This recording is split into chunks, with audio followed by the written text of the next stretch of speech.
ஓம் Saravanabhava Sashti ஆரம்பித்தாச்சு. So அதனால் நாங்கள் திருப்போரூர் கந்தசாமி கோயிலுக்கு தான் போயிருந்தோம்.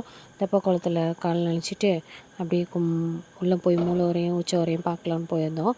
கூட்டம் அதிகமாக இருக்குமோன்னு பயந்துக்கிட்டே போனோம், குழந்தைங்களே தூக்கிட்டு போகிறதுனால. பட் ஆனால் அந்தளவுக்கு கூட்டம் இல்லை. நான் ஒரு 4:30 4:00 அந்த ரேஞ்சுக்கு போனேன். அப்போ கம்மியாக இருந்தது. மேபி எல்லோரும் ஆஃபீஸ் முடிஞ்சு வரக்கு டைமிங் வந்து அப்போ அந்த நேரத்தில் போனால் கூட்டமாக இருந்திருக்குமோன்னு எனக்கு தோணுது. கொடிமரத்தில் ஃபஸ்ட்டு கொடிமரத்தில் வந்து காப்பு கட்டியிருந்தாங்க. நிறைய பூ போட்டு அலங்காரம் பண்ணி அதுவே அழகாக இருந்துச்சு. அதுக்கப்புறம் உள்ளே போனோம். க்யூவில் வந்து பாருங்கள், யாருமே இல்லை, கூட்டம் இல்லை. ஸோ இங்கே வந்து இந்த சஷ்டி 6 நாளும் லட்சார்ச்சனை பண்ணுறோன்னு சொல்லியிருந்தாங்க.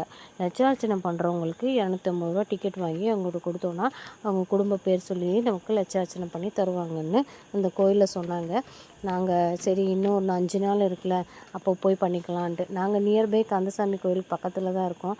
ஸோ வந்து நாங்கள் இந்த 6 நாளில் டைம் கிடைக்கும் போதெல்லாம் போகலான்னு சொல்லிட்டு சாமி கும்பிட்டுட்டு வந்து வீட்லேயும் சர்க்கோண விளக்கு போட்டு சாமி கும்பிட்டாச்சு. ஓம் சரவணபவ, ஓம் சரவணபவ, ஓம் சரவண